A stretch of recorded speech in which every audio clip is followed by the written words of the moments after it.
Andito pa kami sa terminal, sa airport ng Dubai. Yan eh. Ang sarap mag-ikot, kaya lang nakakasakit na sa binti. Kanina pa, kagabi pa ako ikot ng ikot eh. Grabe. Ang sarap mag-ikot. Kaya lang maingit ka din sa mga bilihin, wala ka nang pambili. Grabe talaga. Ginawa kaming basahan ng amo ko. Ginawa kong basahan ng amo ko, talagang ano, hindi ako nakapag-impake, binigla ako, grabe. Nangyari. May karma din siya. Antayin na lang niya yan darating sa kanya, grabe siya.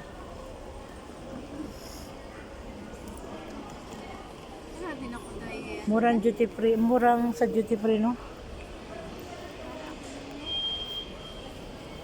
Ito may kasama ko, kapariho din halos ang aming istorya sa amo namin.